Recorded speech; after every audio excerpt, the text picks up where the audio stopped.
New Hope TV, your encounter with God.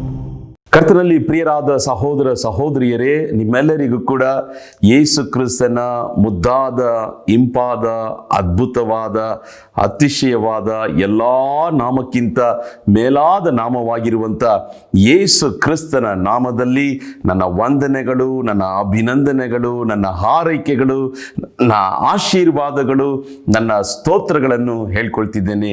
ಆಮೇನ್. ನಮ್ಮ ದೇವರು ಒಳ್ಳೆಯವನಾಗಿದ್ದಾನೆ. ನೋಡ್ರಿ, ದೇವರ ಮಹಾದೊಡ್ಡ ಕೃಪೆಯಿಂದ ಈ 2020 ಈ ವರ್ಷದ 11 ತಿಂಗಳನ್ನು ಹಾದು ಬರುವಂತೆ, ಈ 12ನೇ ತಿಂಗಳಲ್ಲಿ ಪ್ರವೇಶಿಸುವಂತೆ ದೇವರು ನಮಗೆ ಕೃಪೆಯನ್ನು ಅನುಗ್ರಹಿಸಿದ್ದಾನೆ. ಆತನ ಕೃಪೆಯು ಮಹಾ ದೊಡ್ಡದು. ಆತನ ಕೃಪೆಯನ್ನು ನೆನೆಸಿ ನಾವು ಒಂದೊಂದು ದಿನವೂ, ಒಂದೊಂದು ಗಳಿಗೆ, ಒಂದೊಂದು ಕ್ಷಣವೂ ಏಸಪ್ಪ ನಿಮಗೆ ಸ್ತೋತ್ರ ಎಂಬುದಾಗಿ ನಾವು ದೇವರಿಗೆ ಸ್ತೋತ್ರ ಸಲ್ಲಿಸಲು ಬಾಧ್ಯರಾಗಿದ್ದೇವೆ. ಡಿಸೆಂಬರ್ ತಿಂಗಳಂದ್ರೆ ಎಲ್ಲರ ನೆನಪಿಗೆ ಬರುವಂತ ಒಂದು ಕಾರ್ಯ ಏನದು? ಕ್ರಿಸ್ಮಸ್ ಹಬ್ಬ. ನೋಡ್ರಿ, ಕೆಲವೊಂದು ಹಬ್ಬಗಳು ಒಂದು ನಿರ್ದಿಷ್ಟವಾದಂಥ ಜನರು ಕೊಂಡಾಡ್ತಾರೆ. ಒಂದು ನಿರ್ದಿಷ್ಟವಾದಂಥ ಜಾಗದಲ್ಲಿ, ಒಂದು ಹಳ್ಳಿಯಲ್ಲೋ ಅಥವಾ ಒಂದು ಜಿಲ್ಲೆಯಲ್ಲೋ, ಒಂದು ರಾಜ್ಯದಲ್ಲೋ, ಒಂದು ದೇಶದಲ್ಲೋ ಕೊಂಡಾಡ್ತಾರೆ.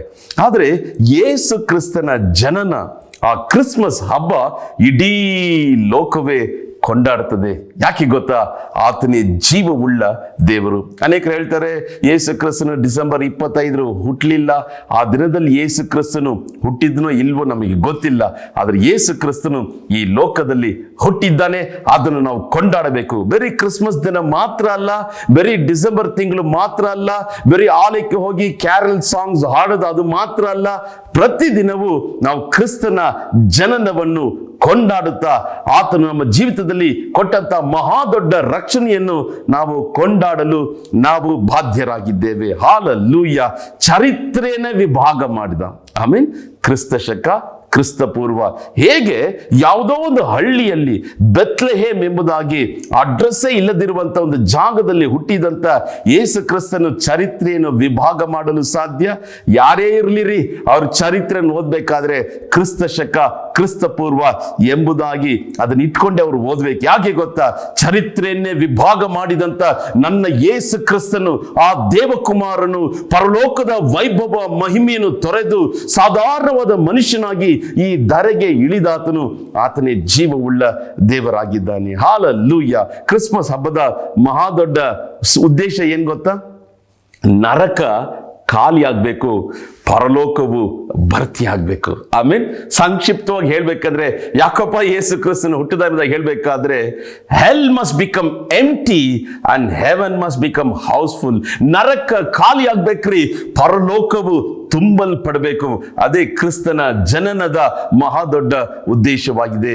ಕ್ರಿಸ್ಮಸ್ ಬಗ್ಗೆ ಅನೇಕ ಸಂದೇಶಗಳನ್ನು ನಾವು ನೋಡಬಹುದು. ಬೈಬಲಲ್ಲಿ ಅನೇಕ ಪ್ರವಾದನೆಗಳು, ಅನೇಕ ವಾಕ್ಯಗಳು, ಅನೇಕ ವಿಧವಾದಂತ ಘಟನೆಗಳು ಅದನ್ನ ಇಟ್ಕೊಂಡು ಕ್ರಿಸ್ಮಸ್ ಸಂದೇಶವನ್ನು ನಾವು ನೀಡಬಹುದು.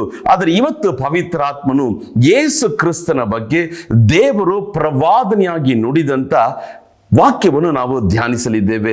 ನಿಮ್ಮ ಕೈಗಳಲ್ಲಿ ಸತ್ಯವೇದ ಪುಸ್ತಕ ಇರುವುದಾದರೆ ನನ್ನ ಸಂಗಡ ಯೆಶಾಯ ಪ್ರವಾದನೆಯ ಗ್ರಂಥ 9ನೇ ಅಧ್ಯಾಯ 6ನೇ ವಾಕ್ಯ. The book of Isaiah chapter 9 verse 6. ನಿಮಗಾಗಿ ನಾನು ಕನ್ನಡ ಭಾಷೆಯಲ್ಲಿ ನಾನು ಓದಲು ಬಯಸ್ತೇನೆ. ನಮ್ಮ ಕನ್ನಡ ಸತ್ಯವೇದ ಪುಸ್ತಕದಲ್ಲಿ 748ನೇ ಪುಟ. ಒಂದು ಮಗು ನಮಗಾಗಿ ಹುಟ್ಟಿದೆಯಷ್ಟೇ, ವರದ ಮಗನು ನಮಗೆ ದೊರೆತನು, ಆಡಳಿತವು ಅವನ ಬಾಹುವಿನ ಮೇಲೆ ಇರುವುದು.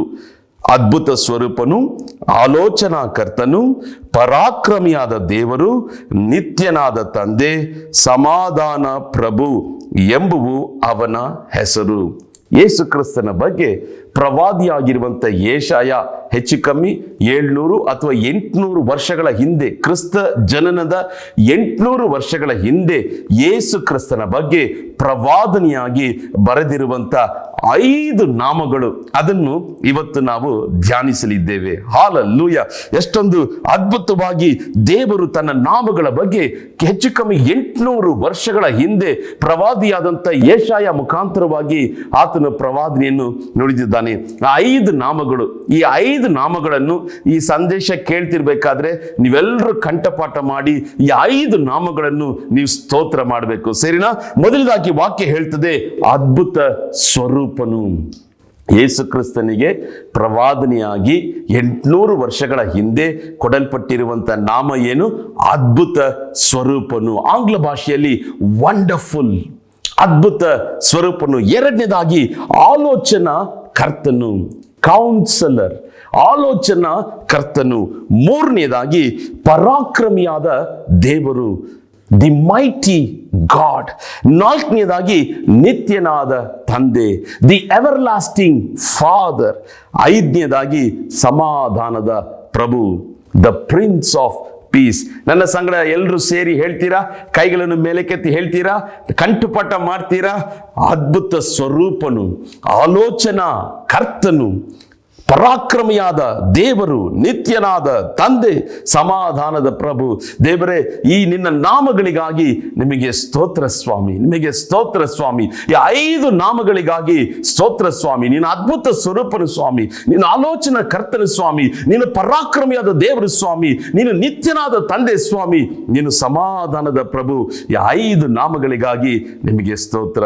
ನೋಡ್ರಿ, ಈ ಲೋಕದಲ್ಲಿ ಕೂಡ ಪ್ರತಿಯೊಬ್ಬರಿಗೂ ಒಂದು ಹೆಸರುಂಟು. ಯಾರಾದ್ರೂ ಈ ಲೋಕದಲ್ಲಿ ಹೆಸರು ಇಲ್ಲದೆ ಇದ್ದಾರಾ? ಇಲ್ಲ, ಯಾವುದೋ ಒಂದು ಹೆಸರುಂಟು. ಆದ್ರೆ ಜನರು ನೋಡ್ಬೇಕಾದ್ರೆ ಅವರಿಗೆ ಹೆಸರಿಗೆ ತಕ್ಕ ಹಾಗೆ ನಡೆದುಕೊಳ್ಳೋದೇ ಇಲ್ಲ. ಹೌದಲ್ವಾ? ನೋಡ್ರಿ, ನನ್ನ ಹೆಸರು ಅನ್ಬು ಅಂತ. ಹೊರಗೆ ಜನರು, ಅನೇಕ ಜನರು ಹೇಳ್ತಾರೆ ಅನ್ಬು ಅಂದ್ರೆ ಪ್ರೀತಿ ಎಂಬುದಾಗಿ ಅರ್ಥ. ಅನೇಕ ಜನರು ಹೇಳಿ, ಬ್ರದರ್ ನಿಮ್ಮ ಹೆಸರಿಗೆ ತಕ್ಕ ಹಾಗೆ ನೀವು ಪ್ರೀತಿಯಾಗಿದ್ದಾರೆ ಎಂಬುದಾಗಿ ಕೆಲವೊಂದು ಜನ ಹೇಳ್ತಾರೆ. ಆದ್ರೆ ಚಿಕ್ಕ ವಯಸ್ಸಿನಲ್ಲಿ ನನ್ನ ಮನೆಯಲ್ಲಿ ಎಲ್ರಿಗೂ ತುಂಬಾ ತೊಂದರೆ ಕೊಡ್ತಿದ್ದೆ. ಆಗ ಒಂದಿನ ನನ್ನ ತಂದೆ ಹೇಳಿದ್ರು, ಏನಪ್ಪ, ಯಾಕೆ ನಿನ್ಗೆ ಅನ್ಬು ಅಂತ ಹೆಸರಿಟ್ನೋ ಗೊತ್ತಿಲ್ಲ, ಯಾರ ಹತ್ರನೂ ನೀನು ಪ್ರೀತಿಯಾಗಿ ಇಲ್ಲ. ಕೆಲವರು ನೋಡ್ಬೇಕಾದ್ರೆ ಹೆಸರುಗಳು ಇಟ್ಕೊಳ್ತೇವೆ, ಆದ್ರೆ ನಡೆದುಕೊಳ್ಳುವಾಗ ವ್ಯತ್ಯಾಸವಾಗಿ ನಡೆದುಕೊಳ್ತಾರೆ. ಆದ್ರೆ ಇವತ್ತು ನಾನು ಹೇಳುವಂತ ಯೇಸು ಕ್ರಿಸ್ತನ ನಾಮ, ನಾನು ಹೇಳುವಂತ ಯೇಸು ಕ್ರಿಸ್ತನ ಹೆಸರುಗಳು, ಆತನು ತನ್ನ ಹೆಸರಿಗೆ ತಕ್ಕ ಹಾಗೆ ನಡೆದುಕೊಳ್ಳುವಂತ ದೇವರಾಗಿದ್ದಾನೆ. ಹಾಲೆಲೂಯ. ಗಟ್ಟಿಯಾಗಿ ಆಮೆನ್ ಹೇಳ್ತೀರಾ? ಗಟ್ಟಿಯಾಗಿ ಹಾಲೆಲೂಯ ಎಂಬುದಾಗಿ ಹೇಳ್ತೀರಾ? ಇವತ್ತು ನಾನು ಪ್ರಸಂಗ ಮಾಡುತ್ತಿರುವಂತ ಈ ಯೇಸು ಕ್ರಿಸ್ತನ ಎಂಬ ನಾಮ, ಆತನು ತನ್ನ ನಾಮಕ್ಕೆ ತಕ್ಕ ಹಾಗೆ ನಡೆದುಕೊಳ್ಳುವಂತ ದೇವರಾಗಿದ್ದಾನೆ. ನಾನು ಪುನಃ 5 ನಾಮಗಳನ್ನು ಹೇಳಲು ಬಯಸ್ತೇನೆ. ಆತನು ಅದ್ಭುತ ಸ್ವರೂಪನು, ಆತನು ಆಲೋಚನಾ ಕರ್ತನು, ಆತನು ಪರಾಕ್ರಮಿಯಾದ ದೇವರು, ಆತನು ನಿತ್ಯನಾದ ತಂದೆ, ಸಮಾಧಾನದ ಪ್ರಭು. ಆಂಗ್ಲ ಭಾಷೆಯಲ್ಲಿ ಇಲ್ಲದಿರುವಂತಹ ಕಾರ್ಯಗಳು ಕೆಲವು ಕನ್ನಡ ಭಾಷೆಯಲ್ಲಿ ಇದೆ. ನೋಡ್ರಿ ಈ 5 ಕಾರ್ಯಗಳಿದೆ. ಮೊದಲ ಹೆಸರಲ್ಲಿ ಸ್ವರೂಪನು, ಎರಡನೇ ಹೆಸರಲ್ಲಿ ಕರ್ತನು, ಮೂರನೇ ಹೆಸರಲ್ಲಿ ದೇವರು, ನಾಲ್ಕನೇ ಹೆಸರಲ್ಲಿ ತಂದೆ, 5ನೇ ಹೆಸರಲ್ಲಿ ಆತನು ಪ್ರಭುವಾಗಿ ಕಾಣಲ್ಪಡ್ತಿದ್ದಾನೆ. ಈ 5 ನಾಮಗಳನ್ನು ಇವತ್ತು ನಾವು ಧ್ಯಾನಿಸಲಿದ್ದೇವೆ. ಮೊದಲನೇದಾಗಿ ಆತನ ನಾಮ ಏನು? ಪ್ರವಾದಿ ಯೆಶಾಯ ಪ್ರವಾದನೆಯಾಗಿ ನುಡಿಯುವಂತ ಆತನ ನಾಮ ಏನು? ಅದ್ಭುತ ಸ್ವರೂಪನು, wonderful. He is a wonderful God. Jesus Christ. ಈ ಹೆಸರುಗಳು ಎಲ್ಲವೂ ಯೇಸು ಕ್ರಿಸ್ತನ ಹೆಸರುಗಳಾಗಿ ಕಾಣಲ್ಪಡ್ತಿದೆ. ಆತನ ಹೆಸರು ಅದ್ಭುತ ಸ್ವರೂಪನು. ಅದ್ಭುತ ಅಂದ್ರೆ ಏನು? ಮನುಷ್ಯನಿಂದ ಆಗದೇ ಇರುವಂತ ಕಾರ್ಯಗಳನ್ನು ನಡೆಸುವಾತನು. He is a wonderful God. He is a miracle working God. He is a miracle working God. He is a way maker. ಆತನು ಅದ್ಭುತದ ದೇವರು, ಆತನು ಅತಿಶಯಗಳನ್ನು ಮಾಡುವಂತ ದೇವರು. ಅದಕ್ಕಾಗಿ ಆತನಿಗೆ ಕೊಡಲ್ಪಟ್ಟಿರುವಂತ ಹೆಸರು ಆತನು ಅದ್ಭುತ ಸ್ವರೂಪನು. ಪ್ರಿಯ ಸಹೋದರ, ಪ್ರಿಯ ಸಹೋದರಿ, ಒಂದು ವೇಳೆ ಈ ಕಾರ್ಯಕ್ರಮವನ್ನು ಆಕಸ್ಮಿಕವಾಗಿ ನೀನು ವೀಕ್ಷಿಸ್ತಿದ್ಯಾ ಎಂಬುದಾಗಿ ಯೋಚನೆ ಮಾಡಬಹುದು. ಇಲ್ಲ, ದೇವರು ಚಿತ್ತಗೊಂಡಿದ್ದಾನೆ. ಈ ವಾಕ್ಯಗಳು, ಈ ಪದಗಳು, ನಾನು ನುಡಿಯುವಂತ ನನ್ನ ಧ್ವನಿಯನ್ನು, ಪವಿತ್ರಾತ್ಮನ ವಾಕ್ಯವನ್ನು, ಆತನ ಪ್ರೇರಣೆಯನ್ನು, ಆತನ ಪ್ರವಾದನೆಯನ್ನು, ಆತನ ಸತ್ಯವನ್ನು ನೀನು ಕೇಳ್ಕೋಬೇಕೆಂಬುದಕ್ಕಾಗಿ ದೇವರು ಮಾತಾಡ್ತಿದ್ದಾನೆ. ಆತನ ಅದ್ಭುತ ಸ್ವರೂಪನು.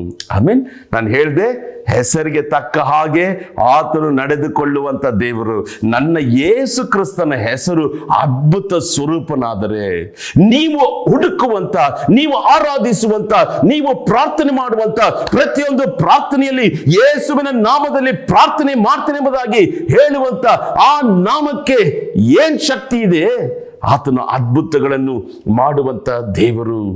ಬರೀ ಹೆಸರು ಮಾತ್ರ ಇಟ್ಕೊಳ್ಳೋದಲ್ಲ, ಆತನು ಅದ್ಭುತಗಳನ್ನು ನೆರವೇರಿಸಿ ನಮ್ಮ ಜೀವಿತದಲ್ಲಿ ನಡೆಸಿ ಆತನ ಅದ್ಭುತ ಸ್ವರೂಪನು ಎಂಬುದಾಗಿ ನಿರೂಪಿಸುವಂತ ಸರ್ವಶಕ್ತನಾದಂಥ ದೇವರಾಗಿದ್ದಾನೆ. ಯೇಸು ಕ್ರಿಸ್ತನು ಎಷ್ಟೊಂದು ಅದ್ಭುತಗಳನ್ನು ಮಾಡಿದ್ದಾನ್ರಿ.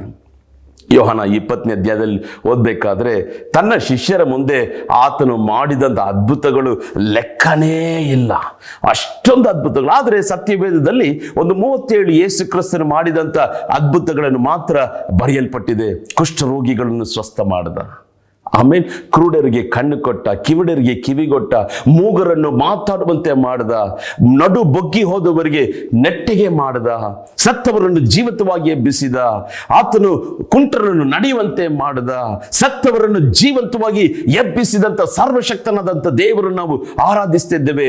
5 ರೊಟ್ಟಿಯನ್ನು 5,000 ಪುರುಷರಿಗೆ ಪೋಷಿಸಿದ, ನೀರನ್ನು ದ್ರಾಕ್ಷರಸವಾಗಿ ಆತನು ಮಾರ್ಪಡಿಸಿದ, ಕಡಲ ಮೇಲೆ ನಡೆದ, ಗಾಳಿಯನ್ನು ಬಿರುಗಾಳಿಯನ್ನು ಆತನು ಗದರಿಸಿದ, ದೆವ್ವ ಪೀಡಿತರನ್ನು ಬಿಡಿಸಿದ. ಆತನು ಮಾಡಿದಂತ ಅದ್ಭುತಗಳು, ಅತಿಶಯಗಳು ಹೇರಾಳ ಹೇರಾಳ ಹೇರಾಳವಾಗ್ತಿದೆ. ಈ ವಾಕ್ಯವನ್ನು ಕೇಳ್ತಿರುವಂತ ನನ್ನ ಪ್ರಿಯ ಸಹೋದರ, ನನ್ನ ಪ್ರಿಯ ಸಹೋದರಿ, ಯೇಸು ಕ್ರಿಸ್ತನು ಹೇಳ್ತಿದ್ದಾನೆ, ನನ್ನ ಹೆಸರು ಅದ್ಭುತ ಸ್ವರೂಪನಾಗಿರುವುದರಿಂದ ನಿನ್ನ ಜೀವಿತದಲ್ಲಿ ನಾನು ಅದ್ಭುತಗಳನ್ನು ಮಾಡ್ತೇನೆ. ಆಮೇಲೆ I will do wonders in your life. I will do wonders in your life. ಯಾಕೆ ಗೊತ್ತಾ? ಆತನ ಹೆಸರೇ ಅದ್ಭುತ ಸ್ವರೂಪನು. ಅದು 3 ಅದ್ಭುತಗಳನ್ನು ಮಾತ್ರ ಸಂಕ್ಷಿಪ್ತವಾಗಿ ನಾವು ನೋಡಲು ಬಯಸ್ತೇವೆ. ಯೇಸು ಕ್ರಿಸ್ತನು ಆತನ ಈ ಲೋಕದಲ್ಲಿ ಇದ್ದಾಗ ಸತ್ಯವೇದದಲ್ಲಿ ಬರೆಯಲ್ಪಟ್ಟಂತ 3 ವಿಧವಾದ ಕಾರ್ಯಗಳು, 3 ಜನರನ್ನು ಯೇಸು ಕ್ರಿಸ್ತನು ಜೀವಂತವಾಗಿ ಎಬ್ಬಿಸಿದ. ನೋಡ್ರಿ, ನೀವು ಮಾರ್ಕ್ 5ನೇ ಅಧ್ಯಾಯದಲ್ಲಿ ಓದುವುದಾದರೆ, ಆಗ್ಲೇ ತೀರ್ ಹೋದಂತ ಯಾಯಿರ ಎಂಬ ಮಗಳು. ನಂತರ ಲೂಕ 7ನೇ ಅಧ್ಯಾಯದಲ್ಲಿ ಓದಬೇಕಾದ್ರೆ ನಾಯಿನೀರ್ ಎಂಬ ವಿಧವೆಯ ಮಗನು ಸತ್ತೋಗಿ ಸಮಾಧಿಗೆ ಚಟ್ಟದಲ್ಲಿ ಹೊತ್ಕೊಂಡು ಹೋಗ್ತಿದ್ರು.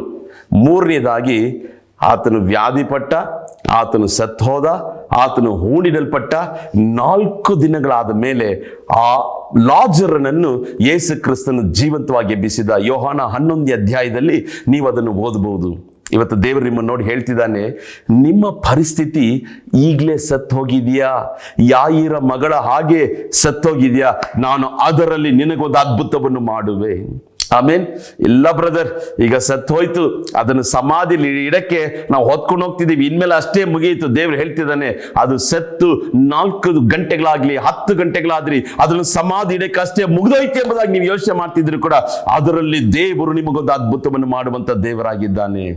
ಇಲ್ಲ ಬ್ರದರ್, ಇದು ಸತ್ತು, ಇದು ಹೂಣಿಡಲ್ಪಟ್ಟು, ಇದನ್ನು ನಾನು ಮರ್ತೇ ಹೋಗಿದ್ದೇನೆ, ಇನ್ಮೇಲೆ ಇದು ಜೀವ ಬರಕ್ಕೆ ಸಾಧ್ಯನೇ ಇಲ್ಲ, ಇನ್ಮೇಲೆ ನನ್ನ ಗಂಡ ರಕ್ಷಣೆ ಹೊಂದಕ್ಕೆ ಸಾಧ್ಯನೇ ಇಲ್ಲ, ಇನ್ಮೇಲೆ ನನ್ನ ಮಗನು ಬದಲಾಗಕ್ಕೆ ಸಾಧ್ಯನೇ ಇಲ್ಲ, ಇನ್ಮೇಲೆ ಸಾಲ ತೀರೋದಕ್ಕೆ ಸಾಧ್ಯನೇ ಇಲ್ಲ, ಈ ವ್ಯಾಧಿ ಬದಲಾಗೋದಕ್ಕೆ ಸಾಧ್ಯನೇ ಇಲ್ಲ ಎಂಬುದಾಗಿ ಅದನ್ನು ಹೂಣಿಟ್ಟಿದ್ದೀರಾ.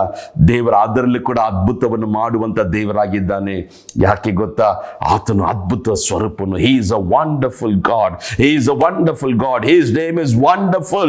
The name of Jesus Christ is wonderful. He will do wonders in your life. He will do wonders in your life. ಆತನ ಸ್ತೋತ್ರ ಮಾಡ್ರಿ. ಅದ್ಭುತ ಸ್ವರೂಪನೇ ನಿಮಗೆ ಸ್ತೋತ್ರ. ನಿಮಗೆ ಒಂದು ರಹಸ್ಯ ಹೇಳ್ಕೊಡ್ಲ ನಾನು. ಅದ್ಭುತ ನಡಿಬೇಕಾ? ಯೇಸು ಕ್ರಿಸ್ತನ್ ನೋಡಿ ಹೇಗೆ ಗೊತ್ತಾ ಸ್ತೋತ್ರ ಮಾಡ್ರಿ. ಅದ್ಭುತ ಸ್ವರೂಪನೇ ನಿಮಗೆ ಸ್ತೋತ್ರ, ಅತಿಶಯವಾದ ದೇವರೇ ನಿಮಗೆ ಸ್ತೋತ್ರ, ಅದ್ಭುತ ಸ್ವರೂಪನೇ ನಿಮಗೆ ಸ್ತೋತ್ರ. ಆತನನ್ನು ಅದ್ಭುತ ಸ್ವರೂಪ ಎಂಬುದಾಗಿ ನಿಮ್ಮ ಪ್ರಾರ್ಥನೆಯಲ್ಲಿ, ಸ್ತೋತ್ರದಲ್ಲಿ, ಆರಾಧನೆಯಲ್ಲಿ, ಸ್ತುತಿಯಲ್ಲಿ ಆತನನ್ನು ಹೊಗಳ್ತಾ, ಆತನನ್ನು ಸ್ತುತಿಸ್ತಾ, ಆರಾಧಿಸ್ತಾ ಇರಬೇಕಾದ್ರೆ ದೇವರು ಅದ್ಭುತ ಸ್ವರೂಪನಾಗಿ ಆತನು ಇಳಿದು ಬರುವಂತ ದೇವರಾಗಿದ್ದಾನೆ. ಈಗಲೇ ಕೈಗಳನ್ನು ಮೇಲೆ ಕೆತ್ತಿ ಹೇಳ್ರಿ, ಅದ್ಭುತ ಸ್ವರೂಪನಾದ ಯೇಸುವೆ ನಿಮಗೆ ಸ್ತೋತ್ರ, ಅದ್ಭುತ ಸ್ವರೂಪನಾದ ಯೇಸುವೆ ನಿಮಗೆ ಸ್ತೋತ್ರ.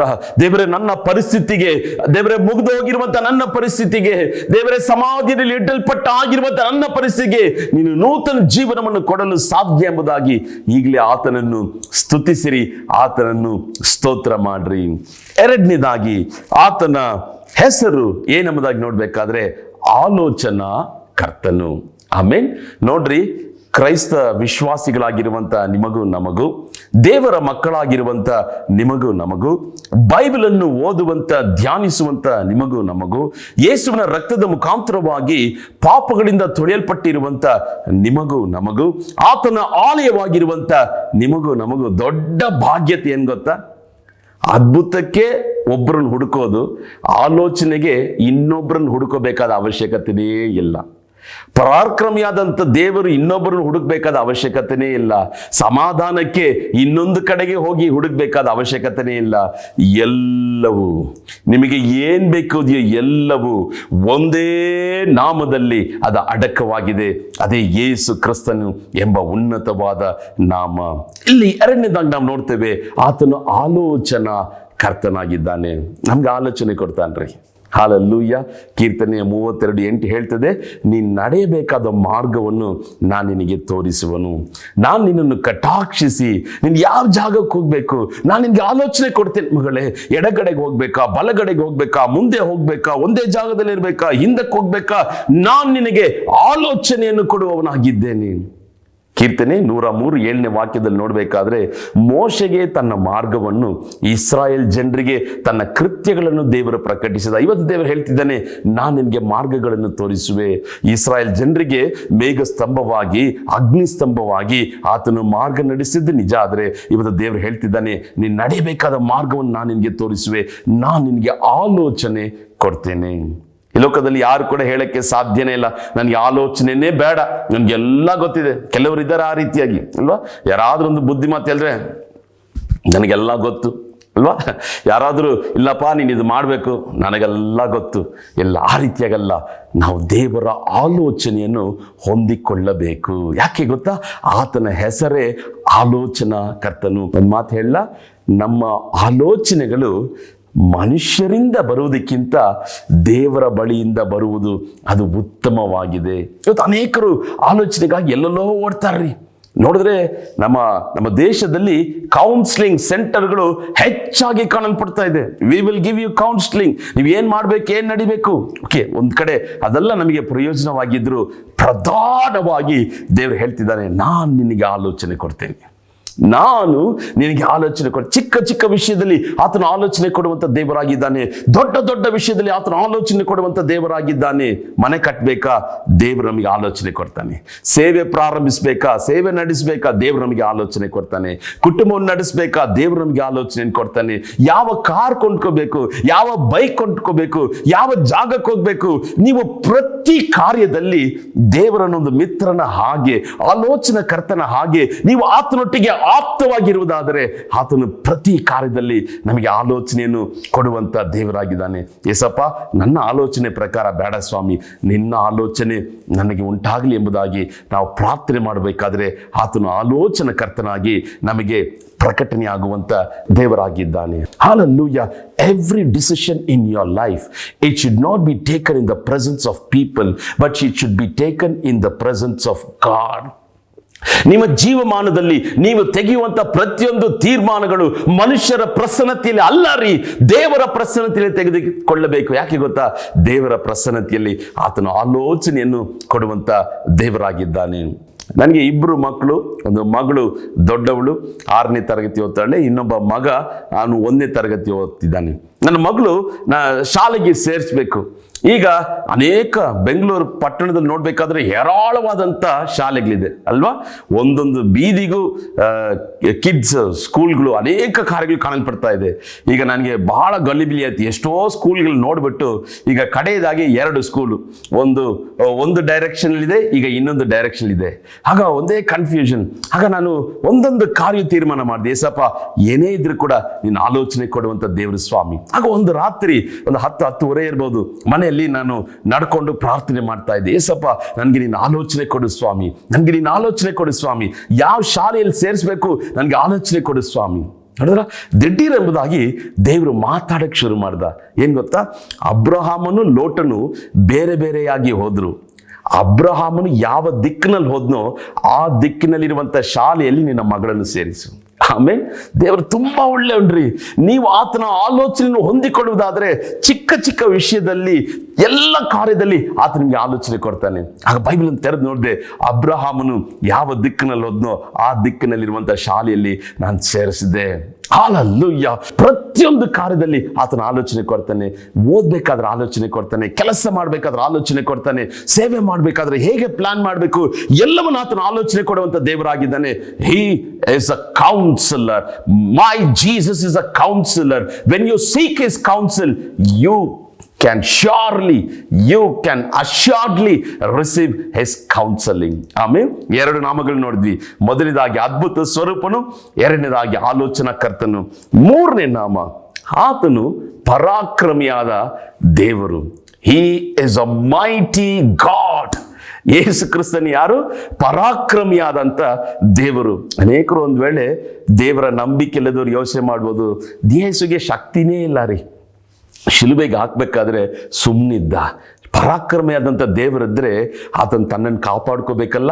ಯೇಸು ಕ್ರಿಸ್ತನ ಬದ್ದಂಥ ಉದ್ದೇಶವೇ ಶಿಲುಬೆಗೆ ಹೋಗ್ಬೇಕು. ಅದ ಇವತ್ತು ನಾವು ನೋಡುವಂತ ಒಂದು ಕಾರ್ಯ, ನನ್ನ ಯೇಸು ಸ್ವಾಮಿ ಪರಾಕ್ರಮಿಯಾದಂಥ ದೇವರು. ಆಮೇನ್ ಆಮೇನ್. ನೀವೇನೋ ಯೇಸು ಕ್ರಿಸ್ತನು ಹಾಗೆ ಕುರುಬನ ಹಾಗೆ ಒಂದು ಕುರಿಯನ್ನು ಕೈಯಲ್ಲಿ ಹೊತ್ಕೊಂಡಿರುವ ಹಾಗೆ, ಕೈಯಲ್ಲಿ ಒಂದು ಕೋಲಿಟ್ಟಿರುವ ಹಾಗೆ ಅನೇಕ ನೀವು ಚಿತ್ರಗಳನ್ನು, ಅನೇಕ ವಿಧವಾದಂಥ ಅನಿಮೇಷನ್ಸು, ಫೋಟೋಸು ನೀವು ನೋಡ್ಬೋದು. ಆದರೆ ನನ್ನ ದೇವರು ಯಾರು ಗೊತ್ತಾ? ಪರಾಕ್ರಮಿಯಾದಂಥ ದೇವರು. ಆತನ ಮುಂದೆ ಒಬ್ರು ನಿಂತ್ಕೊಳ್ಳಕ್ಕೆ ಸಾಧ್ಯ ಇಲ್ಲ ರೀ. ಯೇಸು ಅಂದ್ರೆ ಸಾಧಾರಣವಾದ ನಾಮ ಅಲ್ಲ. His name is powerful. ಆತನು ಸರ್ವಶಕ್ತನಾದ ದೇವರು. ಹಿ ಇಸ್ ಅ ಮೈಟಿ ಗಾಡ್. ಆತನ ಹಸ್ತಗಳಲ್ಲಿ, ಆತನ ಮಾತಿನಲ್ಲಿ, ಆತನ ಒಂದೊಂದು ನುಡಿಗಳಲ್ಲಿ, ವಾಕ್ಯಗಳಲ್ಲಿ, ಆತನ ಕ್ರಿಯೆಗಳಲ್ಲಿ ಶಕ್ತಿ ಹೊರಡುತ್ತದೆ. ಆತನು ಸಾಧಾರಣವಾದವನಲ್ಲ, ಆತನು ಶಕ್ತಿಯುತವಾದಂಥ ದೇವರು. ವೈರಿಗಳನ್ನ ನೋಡಿ ನೀವು ಭಯಪಡ್ತಿದ್ದೀರಾ? ಯೇಸು ಬಂದು ನಿಂತ್ಕೊಂಡ್ರೆ ಯಾವ ಶತ್ರು ನಿಂತ್ಕೊಳ್ಳಕ್ಕೆ ಸಾಧ್ಯ ಇಲ್ಲ ರೀ. ಆತನ್ ನೋಡಿ ಹೊಗಳ್ರಿ, ಆತನ್ ನೋಡಿ ಸ್ತುತಿಸ್ರಿ. ಪರಾಕ್ರಮಿಯಾದಂಥ ದೇವರೇ ನಿಮಗೆ ಸ್ತೋತ್ರ ಎಂಬುದಾಗಿ ಹೇಳ್ರಿ. ಪರಾಕ್ರಮಿಯಾಗಿ ಆತನು ತನ್ನನ್ನು ಪ್ರಕಟಿಸುವಂತ ದೇವರಾಗಿದ್ದಾನೆ. ಆಮೇನ್ ಆಮೇನ್. ವೈರಿಗಳನ್ನ ನೋಡಿ ಭಯಪಡ್ತಿದ್ದೀರಾ? ಗೋಲಿಯಾತನ್ ನೋಡಿ ಭಯಪಡ್ತಿದ್ದೀರಾ? ನಿಮ್ಮೊಳಗಿರುವಂಥ ಯೇಸು ಕ್ರಿಸ್ತನ ಹೆಸರು ಪರಾಕ್ರಮಿಯಾದಂಥ ದೇವರು. ನಿಮ್ಮ ಸಂಗಡ ಇರುವಂಥ ಯೇಸು ಕ್ರಿಸ್ತನು ಪರಾಕ್ರಮಿಯಾದಂಥ ದೇವರು. ಈ ಬೈಬಲಲ್ಲಿ ನೋಡಬೇಕಾದ್ರೆ ಯೇಸು ಕ್ರಿಸ್ತನು ಬದುಕಿದ ದಿನಗಳಲ್ಲಿ ಆತನು 3.5 ವರ್ಷ ಸೇವೆ ಮಾಡಬೇಕಾದ್ರೆ ದೆವ್ವ ಪೀಡಿತರು ಯೇಸು ಕ್ರಿಸ್ತನು ಬಂದಿದ ತಕ್ಷಣ ಅವರ ಅಬ್ಬರಿಸಕ್ಕೆ, ಅವರು ಗೋಳಾಡೋದಕ್ಕೆ ಶುರು ಮಾಡಿದ್ರು. ಯಾಕೆ ಗೊತ್ತಾ? He is a powerful god, he is a mighty god. ಒಂದು ಜಾಗದಲ್ಲಿ ಬಂದು ಕಾಲಿಡ್ತಾನೆ, ದೋಣಿಯನ್ನು ಬಿಟ್ಟು ಕಾಲಿಡ್ತಾನೆ. 6,000 ದೆವ್ವಗಳು ಪೀಡಿತನಾದ ಒಬ್ಬ ಮನುಷ್ಯನು ಬಂದು ಕಾಲಿಗೆ ಬೀಳ್ತಾನೆ. ಆಮೇಲೆ ಹಾಲೆಲೂಯಾ ಹಾಲೆಲೂಯಾ. ಯಾಕೆ ಗೊತ್ತಾ? ಆತನು ಪರಾಕ್ರಮಿಶಾಲಿಯಾದಂಥ ದೇವರು, ಪರಾಕ್ರಮಿಯಾದಂಥ ದೇವರು, ಪರಾಕ್ರಮಿಯಾದಂಥ ದೇವರು. ಆದ್ರಿಂದ ಇವತ್ತು ಕೂಡ ಯೇಸುವಿನ ನಾಮವನ್ನು ಹೇಳಿದ್ರೆ ದೆವ್ವಗಳು ಓಡ್ತದೆ ರೀ. ಆಮೇಲೆ ಇವತ್ತು ಕೂಡ ಯೇಸುವಿನ ನಾಮದಲ್ಲಿ ಮಾಟ ಮಂತ್ರದ ಶಕ್ತಿಗಳು ಲಯವಾಗ್ತದೆ. ಇವತ್ತು ಕೂಡ ಯೇಸುವಿನ ನಾಮದಲ್ಲಿ ಎಲ್ಲ ಅಶುದ್ಧ ಕ್ರಿಯೆಗಳು ಲಯವಾಗ್ತದೆ. ಯಾಕೆ ಗೊತ್ತಾ? ಆತನ ಹೆಸರು ಪರಾಕ್ರಮಿಯಾದಂಥ ದೇವರು. ಮನುಷ್ಯರು ನೋಡಿ ಹೆದರಬೇಡ್ರಿ. ಆಮೇನ್. ದೆವ್ವಗಳ ನೋಡಿ ಹೆದರಬೇಡ್ರಿ. ಮಾಟ ಮಂತ್ರ, ನನಗೆ ಮಾಟ ತಂತ್ರ ಇಟ್ಟಿದ್ದಾರೆ, ಇದು ಮಾಡ್ತಿದ್ದಾರೆ, ಅದು ಮಾಡ್ತಿದ್ದಾರೆ ನನಗೆ ವಿರುದ್ಧವಾಗಿ. The God who is with us is a mighty God. ಆತನು ಪರಾಕ್ರಮಿಯಾದಂಥ ಆತನು ದೇವರಾಗಿದ್ದಾನೆ. ನಿಮಗಾಗಿ ಆತನು ಯುದ್ಧ ಮಾಡುವ. ಯಾಕೆ ಗೊತ್ತಾ? He is a mighty God. ಒಂದು ದೆವ್ವ ಕೂಡ ಯೇಸುವಿನ ಮುಂದೆ ನಿಂತ್ಕೊಳ್ಳಕ್ಕೆ ಸಾಧ್ಯನೇ ಇಲ್ಲ. ಎಲ್ಲ ಸ್ವಾಮಿ ನಿಮ್ಮ ಗೊಡವೆ ನಮಗೆ ಯಾಕೆ, ಎಲ್ಲ ಯೇಸು ನಾಮ ಉಪಯೋಗಿಸಿದ್ರೆ ಎಲ್ಲ ಓಡ್ತಿತ್ತು. ಆರಂಭದಲ್ಲಿ ನಾನು ನೋಡಿದ್ರೆ, ಈ ದೆವ್ವ ನೋಡಿದ್ರೆ ಭಯ ಆಗ್ತಿತ್ತು. ಯಾರಾದ್ರೂ ದೆವ್ವ ಪೀಡಿತರಂದ್ರೆ ಭಯ ಆಗ್ತಿತ್ತು. ಆಮೇಲೆ ದೇವರು ಆ ಭಯಗಳನ್ನೆಲ್ಲ ತೆಗೆದು ಹಾಕಿ, ಆಮೇಲೆ ನಾನು ದೇವರ ಹತ್ರ ವೈರಾಗ್ಯವಾಗಿ ಪ್ರಾರ್ಥನೆ ಮಾಡಿದೆ. ಏಸಪ್ಪ, ಯಾವ ದೆವ್ವ ನನ್ನನ್ನು ಹೆದರಿಸ್ತೋ ಆ ದೆವ್ವ ಪೀಡಿತರನ್ನ ಬಿಡಿಸುವಂತೆ ನಾನು ಉಪಯೋಗಿಸೋ ಸ್ವಾಮಿ. ಆದ್ರಿಂದ ನೋಡ್ರಿ, ಅನೇಕ ಹಳ್ಳಿಗಳಿಗೆ, ಅನೇಕ ಜಾಗಗಳಿಗೆ ಹೋಗ್ಬೇಕಾದ್ರೆ, ಯೇಸುವಿನ ನಾಮವನ್ನು ಉಪಯೋಗಿಸ್ಬೇಕಾದ್ರೆ ದೆವ್ವ ಪೀಡಿತರು ಬಿಡುಗಡೆ ಆಗ್ತಾರೆ. ಯಾಕೆ ಗೊತ್ತಾ? ನಾವು ಉಪಯೋಗಿಸುವಂತ ಈ ಯೇಸುವಿನ ನಾಮದಲ್ಲಿ ಶಕ್ತಿ ಇದೆ. ಆತನು ಪರಾಕ್ರಮಿಯಾದಂಥ ದೇವರು. 3 ನಾಮಗಳು ಒಂದು ವೇಳೆ ಈಗ ನಿಮಗೆ ಕಂಠಪಾಠ ಆಗಿರ್ಬೋದು. ಅದ್ಭುತ ಸ್ವರೂಪನು, ಆಲೋಚನಾಕರ್ತನು, ಪರಾಕ್ರಮಿಯಾದಂಥ ದೇವರು. 4ನೇ ನಾಮ ನಿತ್ಯನಾದ ತಂದೆ, ಎವರ್ ಲಾಸ್ಟಿಂಗ್ ಫಾದರ್. ಆತನು ಎಂದೆಂದಿಗೂ ಇರುವ ಆತನು. ಆತನೇ ಆಲ್ಫಾ ಒಮೆಗಾ. ಆತನೇ ಆರಂಭ, ಆತನೇ ಅಂತ್ಯ. ಎಲ್ಲವೂ ಆತನಲ್ಲಿ ಅದೇ ರೀ. ಆತನಿಗೆ ಆರಂಭವೂ ಇಲ್ಲ, ಆತನಿಗೆ ಅಂತ್ಯವೂ ಇಲ್ಲ.